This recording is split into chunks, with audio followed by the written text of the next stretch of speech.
Here we go. Chicken and dumplings.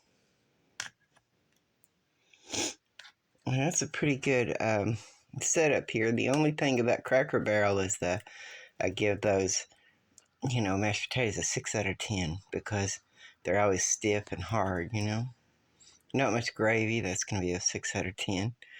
The chicken and dumplings look like they're pretty good. They're an 8 and a 9 out of 10. Let's see, macaroni.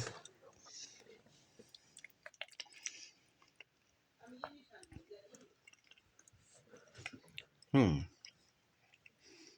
tastes like real homemade mashed potato macaroni. I'll give them an 8 3/4 out of 10.